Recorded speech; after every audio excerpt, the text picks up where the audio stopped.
Hello, my name is Matt and today I am going to be reviewing the iPhone 12 mini, which is a really great phone. But after about a day of using, I had a thought and I was like, you know what, this really isn't necessary for me, and I returned it. And I think there's a little lesson in there, definitely for myself, and I'm going to quickly explain why I haven't kept the iPhone 12 mini, and then I'll do the full review of the iPhone 12 mini. So before buying this iPhone, I watched dozens of reviews and they all made it out to be that the iPhone 12 was a really fantastic phone, which of course it is. And basically the line that they say is that this is the best iPhone ever. And naturally the newest iPhone is gonna be the best iPhone. Apple aren't gonna release something that's considerably worse than the last one.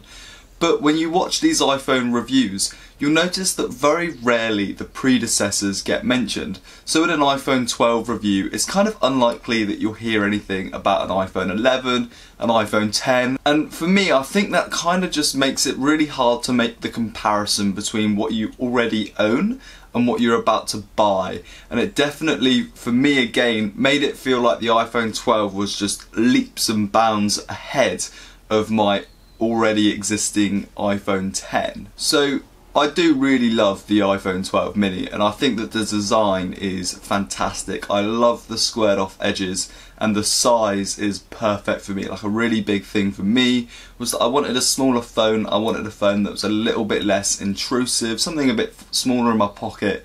And yeah, the iPhone 12 really did tick all of those boxes and I think it is a fantastic phone. If anything, it's just made me appreciate how good an iPhone 10 really is and how long iPhones last for. So whilst using the iPhone 12 mini, I think the biggest disappointment for me was how similar it was to the iPhone 10. Yes, in general, pretty much everything was better, but just not by much really at all. Like the camera is better, but not like a groundbreaking amount of better.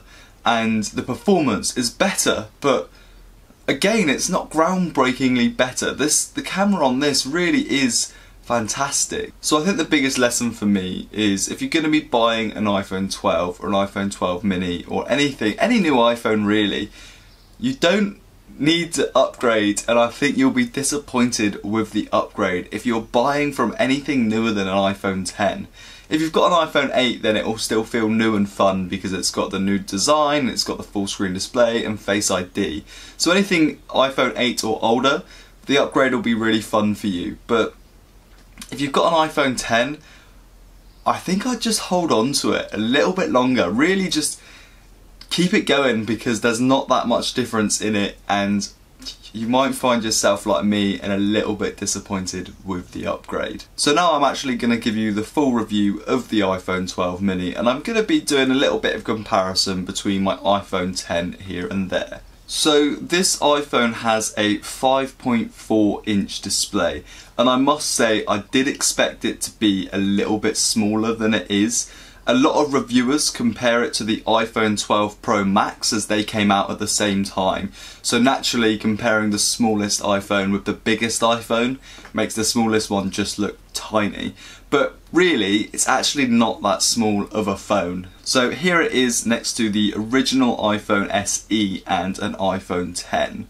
And you can see that it just sort of fits in between the two size-wise. This is a really great size and I do have small hands, which means that I don't like a big phone, and for me this is a phone that I can use one-handedly very comfortably. One thing you may expect is for it to be a lot worse whilst typing, but I must say this isn't something that really bothered me. I became very quickly comfortable typing on this iPhone. Like maybe half an hour it felt a little bit like squished, and then after about half an hour it was completely fine typing on. For me, the best thing about the design of the iPhone 12 mini is the squared off edges. Like it just looks and feels fantastic when you're holding it. It has a glass back as well, which enables the new MagSafe technology that they've got, and personally, I would have really loved an aluminium back just like the original iPhone SE or an iPhone 5. I think that durability I would much rather have than like some gimmicky MagSafe.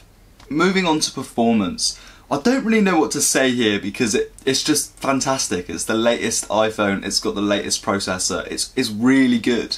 It's super quick loading apps, playing games, and anything on the App Store. Naturally, this iPhone will just destroy. It will just fly through any app that you can find on the App Store, and it will work amazingly. But if I'm being honest, my iPhone 10 still performs very well.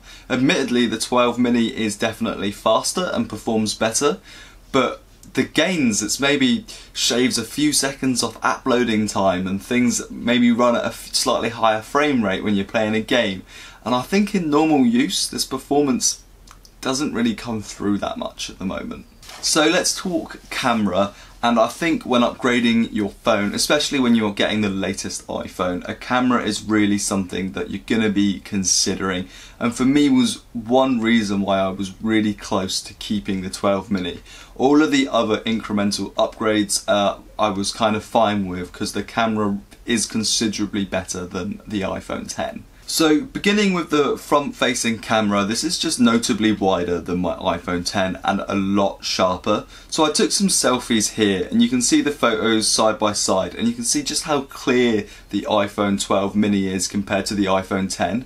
The photo taken on the iPhone 12, you can literally see every hair on the top of my head, whilst the iPhone 10 is kind of just a black blur of hair on the top of my head. And the front facing camera now does 4K 60, which is insane, and it looks really, really good, and it's amazing. It'd be perfect for like vlogging on. The back camera takes some stunning photos, and you'll see pretty much all of the like Instagram influencers that you're using, if they've just taken like a mirror selfie, you'll notice that they tend to be using the latest iPhone. And that's for good reason, because it really does take some good photos. The colours are vibrant and the images are sharp, and you can crop in quite well, and they do look fantastic. So I've got a few example photos which I'm just sort of showing you on the screen. I think one of the biggest differences between the iPhone 10 is how well it does exposures. So if you've got a really bright sky and a subject on the ground, on the iPhone 10 the sky would look really blown out. It would just sort of be like a white mess or a blue mess, and there wouldn't be any detail. You could never see the clouds or anything like that.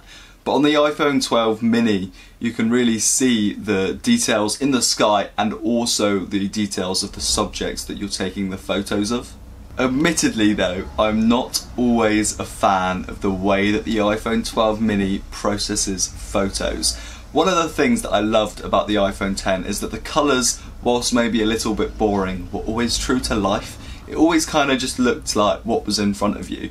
The iPhone 12 mini, the photos, they come out looking gorgeous, but it's not really what it looks like whilst it's right in front of you. So this is a photo that I took of a friend whilst we were having a barbecue, and like, it just looks to me like a bit of a cheap Android phone, if I'm being honest.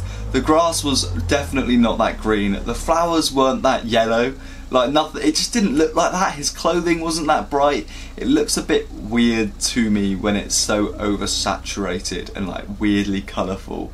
And I know some photos that just looks amazing, but sometimes the processing kind of did offend me a little bit, and I'm not a big fan of heavily processed photos. The HDR video isn't something that I really think I'm going to be able to show on YouTube, but when you look at it on the iPhone, holy moly, the HDR video looks awesome. It is really cool to look at the HDR video on the iPhone.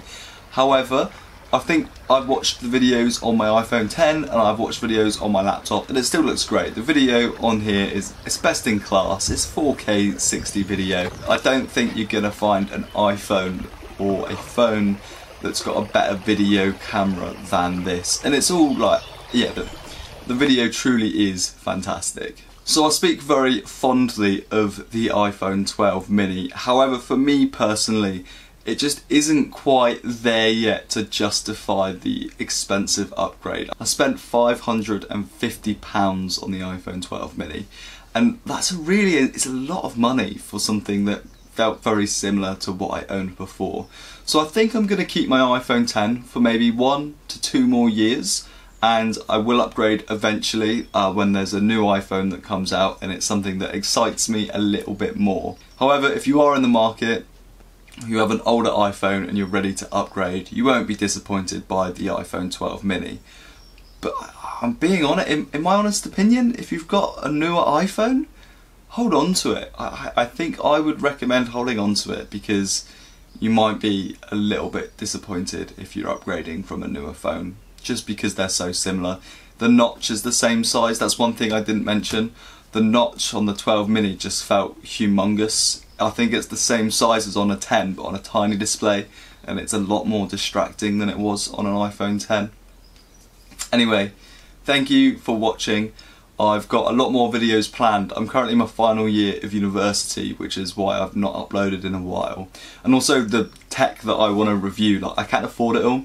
So I think my plan is going to just be buy shit from different websites and then keep it for a few weeks and return it. So I definitely want to do a lot of videos coming forward, and I've got some new toys on the way, so that'll be fun, and I can definitely do some videos. So give me a few weeks, lots of stuff soon. Subscribe if you're interested. All the best.